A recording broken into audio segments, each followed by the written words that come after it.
नमस्कार दोस्तों, Uttar Pradesh police constable exam के लिए हिंदी के एक और महत्वपूर्ण प्रैक्टिस वीडियो में आप सभी का स्वागत है। इसलिए आप सभी लोग वीडियो में आज तक जुड़े रहें। तो चलिए आज की इम्पोर्टेंट क्लास को शुरू करते हैं।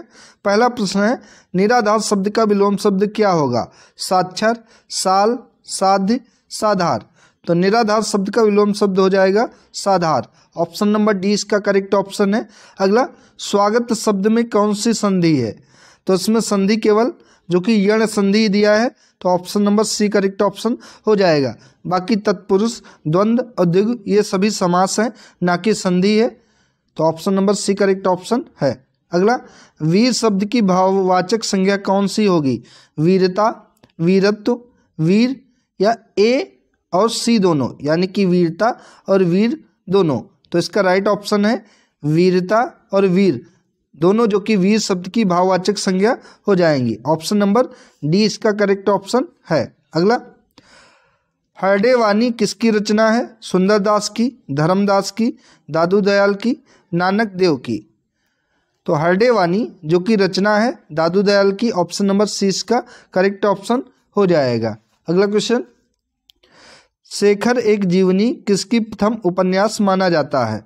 बाल गंगाधर तिलक, अज्ञेय, रामचंद्र शुक्ल, डॉक्टर शिव प्रसाद सिंह का। तो शेखर एक जीवनी जो कि प्रथम उपन्यास माना जाता है अज्ञेय का। ऑप्शन नंबर 20 का करेक्ट ऑप्शन हो जाएगा। अगला, भारतीय संविधान के किस अनुच्छेद में हिंदी भाषा के प्रसार और विकास की बात उल्लिखित है? अनुच्छेद 351, अनुच्छेद 343। तो अनुच्छेद 343 के अंतर्गत तो भारत की भाषा है, भाषा के बारे में उपबंध है भारतीय संविधान में। लेकिन पूछा गया है कि हिंदी के प्रसार और विकास की बात किस अनुच्छेद के अंतर्गत की गई है? तो राइट ऑप्शन हो जाएगा ऑप्शन नंबर ए, ये अनुच्छेद 351 के अंतर्गत की गई है। ये राइट ऑप्शन है। अगला, तैरने की इच्छा को क्या कहते हैं? जलावतरणेच्छा, तितीर्षा, तरणेच्छा या संतरणेच्छा। तो तैरने की इच्छा को कहा जाता है तितीर्षा। ऑप्शन नंबर 20 का करेक्ट ऑप्शन हो जाएगा। अगला, जो क्रिया संज्ञा या विशेषण से बनती है उसे क्या कहा जाता है? मूल धातु, नाम धातु, संयुक्त क्रिया या द्विकर्मक क्रिया। तो जो क्रिया संज्ञा या विशेषण से बनती है उस क्रिया को नाम धातु क्रिया कहा जाता है। ऑप्शन नंबर 20 का करेक्ट ऑप्शन हो जाएगा। आमतौर पर नाम धातु में आ प्रत्यय का प्रयोग होता है, अतः जो क्रिया संज्ञा या विशेषण से बनती है उसे नाम धातु क्रिया कहते हैं। शक्तिमान का स्त्रीलिंग क्या होगा? शक्तिमानी, शक्तिमती, शक्तिमाती या इनमें से कोई नहीं। तो शक्तिमान का स्त्रीलिंग शब्द हो जाएगा जो कि शक्तिमती। बी राइट ऑप्शन है। अगला, घर का बहुवचन रूप क्या होगा? घर, घरों, घराओं या फिर घरे।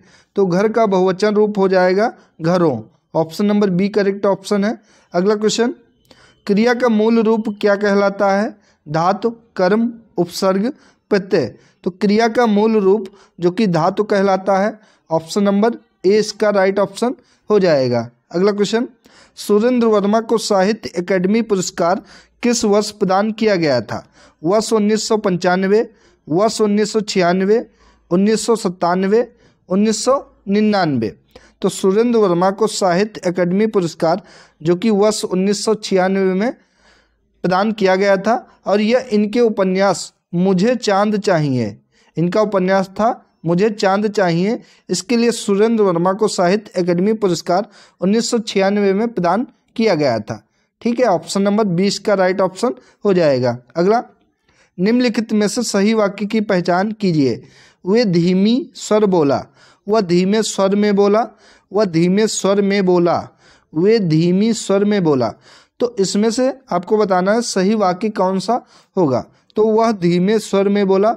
ऑप्शन नंबर सी इसका राइट ऑप्शन हो जाएगा। अगला, मोक्ष प्राप्त शब्द का समास विग्रह करने पर कौन सी विभक्ति मिलती है? के लिए, से, द्वारा या को। तो मोक्ष प्राप्त पूछा गया कि समास विग्रह करने पर कौन सी विभक्ति मिलती है? तो इसमें को विभक्ति मिलती है। ठीक है, ऑप्शन नंबर डी इसका राइट ऑप्शन हो जाएगा। इसमें तत्पुरुष समास होगा। ठीक है। अगला, सांप छछूंदर की गति होना, मुहावरे का सही अर्थ क्या हो जाएगा? पछताना, असमंजस में पड़ना, घबरा जाना या होश उड़ जाना। तो सांप छछूंदर की गति होना, मुहावरे का अर्थ है असमंजस में पड़ना, यानी कि ऑप्शन नंबर 20 का राइट ऑप्शन है। अगला, निम्नलिखित में से कौन सा विकल्प सुमेलित नहीं है? अनुप्रास समान व्यंजनों की आवृत्ति होती है। श्लेष अलंकार, एक शब्द के दो या दो से अधिक अर्थ निकलते हों। उत्प्रेक्षा अलंकार में उपमेय में उपमान की कल्पना या संभावना प्रकट की जाए। और संदेह में, जहाँ उपमान में उपमेय का संदेह प्रकट किया जाता है। तो इनमें से जो कि ऑप्शन नंबर डी इसका सही सुमेलित नहीं है। ठीक है, डी राइट ऑप्शन हो जाएगा। जब उपमेय और उपमान में समानता देकर यह तय नहीं हो पाता है कि उपमान वास्तव में उपमेय है या नहीं, अर्थात संदेह बना रहता है, तब वहाँ पर संदेह अलंकार होता है। ये ध्यान रखेंगे। अगला, भाव विलास और रस विलास कृति के लेखक कौन है? तो भाव विलास और रस विलास इसकी रचना की है देव ने। ऑप्शन नंबर डी इसका करेक्ट ऑप्शन हो जाएगा। अगला, निम्नलिखित प्रश्न में 4 विकल्पों में से उस विकल्प का चयन करें जो सही विकल्प हो। उपसर्ग शब्द के में लगते हैं अंत में, आरंभ में या क्रिया में या आठ में।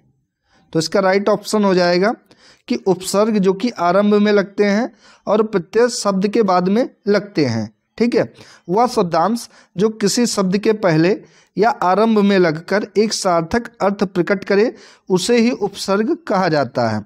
तो ये आरंभ में लगता है, बी राइट ऑप्शन हो जाएगा। अगर प्रत्यय पूछता तो प्रत्यय अंत में लगता है किसी भी शब्द के।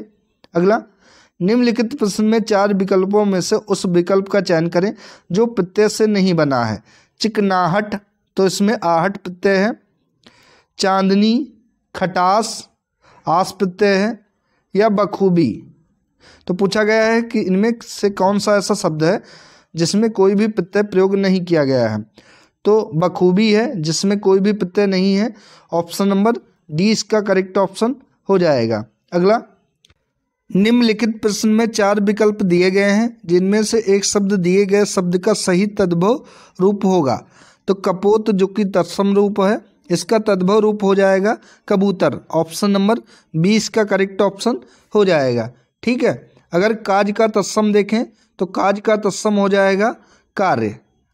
और गाल का, तो गाल का तत्सम हो जाएगा आपका कपोल। कपोत कबूतर का होता है और कपोल जो कि गाल का तत्सम होता है। और काम का तत्सम आपका हो जाएगा कर्म। तो ऑप्शन नंबर 20 का राइट ऑप्शन है। अगला, निम्नलिखित प्रश्नों में 4 विकल्पों में से दिए गए शब्द के विपरीत अर्थ वाला विकल्प चुनिए। यानी कि संयोग का आपको विलोम शब्द बताना है। वियोग, अवशेष, दुरुपयोग या फिर मिलन। तो संयोग का विलोम शब्द हो जाएगा वियोग। ऑप्शन नंबर ए इसका करेक्ट ऑप्शन हो जाएगा। ठीक है, अगला, निम्नलिखित प्रश्न में 4 विकल्पों में से उस विकल्प का चयन करें जो सही संधि विच्छेद वाला विकल्प है। तो उल्लास का सही संधि विच्छेद क्या हो जाएगा? उत प्लस लास, उल जो कि गलत है, ये भी गलत है और ये भी गलत है। तो ऑप्शन नंबर ए इसका करेक्ट ऑप्शन हो जाएगा। उल्लास का सही संधि विच्छेद होगा उत प्लस लास। Option number A right option है और इसमें व्यंजन संधि है। अगला, निम्नलिखित प्रश्न में 4 विकल्प दिए गए हैं जिनमें से उस विकल्प का चयन करें जो शब्द का सबसे अच्छा विकल्प है। पतन, तो पत्ता, गिरना, पुत्र या फिर घर। इसका क्या अर्थ हो जाएगा? तो पतन का अर्थ हो जाएगा गिरना। ऑप्शन नंबर 20 का करेक्ट ऑप्शन हो जाएगा। ये सबसे अच्छा इसका विकल्प है। अगला, वह दूसरों को नहीं बल्कि अपने आप को सुधार रहा है। इस वाक्य में अधोरेखित शब्दों का सर्वनाम कई प्रकार लिखिए। अपने आप में कौन सा सर्वनाम हो जाएगा? संबंधवाचक सर्वनाम, पुरुषवाचक सर्वनाम, निश्चयवाचक सर्वनाम या फिर निजवाचक सर्वनाम। तो इस प्रश्न में अधोलिखित में जो कि अपने आप में निजवाचक सर्वनाम हो जाएगा क्योंकि वह अपने आप को सुधार रहा है, यानी कि स्वयं को सुधार रहा है। तो जहाँ पर स्वयं की बात आए वहाँ पर निजवाचक सर्वनाम होता है। डी राइट ऑप्शन हो जाएगा। अगला, तुलसी कृत विनय पत्रिका की भाषा कौन सी है? अवधी, भोजपुरी, खड़ी बोली या फिर ब्रज। तो विनय पत्रिका की भाषा जो कि ब्रज भाषा है, ऑप्शन नंबर डी इसका करेक्ट ऑप्शन हो जाएगा। तुलसीदास की अन्य रचनाएं हैं जो कि बहुत ही महत्वपूर्ण हैं, जिनमें रामचरितमानस है, दोहावली है, कवितावली है, बरवे रामायण है, रामलला नहछू है, रामाज्ञा प्रश्न आदि तुलसीदास जी की रचनाएं हैं। अगला, सिंधी भाषा का विकास किस अपभ्रंश से हुआ है? शोरसैनी, पैसाची, मागधी या फिर ब्राह्मण। तो सिंधी भाषा का जो विकास है वो ब्राह्मण अपभ्रंश से हुआ है, तो ऑप्शन नंबर डी इसका करेक्ट ऑप्शन हो जाएगा। अगला, कौरवी किस बोली को कहते हैं? खड़ी बोली, अवधी, छत्तीसगढ़ी या मगही को? ये इंपॉर्टेंट क्वेश्चन है आपके एग्जाम के लिए। तो कौरवी जो कि कहा जाता है खड़ी बोली को, ऑप्शन नंबर ए इसका राइट ऑप्शन है। अगला, कवि का स्त्रीलिंग शब्द क्या हो जाएगा? कवित्री, कवित्री, कवियत्री या कवित्री। तो यहाँ पर आपको ये भी देखना है कि कौन सा शब्द सही लिखा है, वर्तनी किसकी सही है। तो कवि का स्त्रीलिंग शब्द हो जाएगा जो कि कवयित्री, option number B correct option है, कवयित्री इस तरीके से लिखा जाएगा।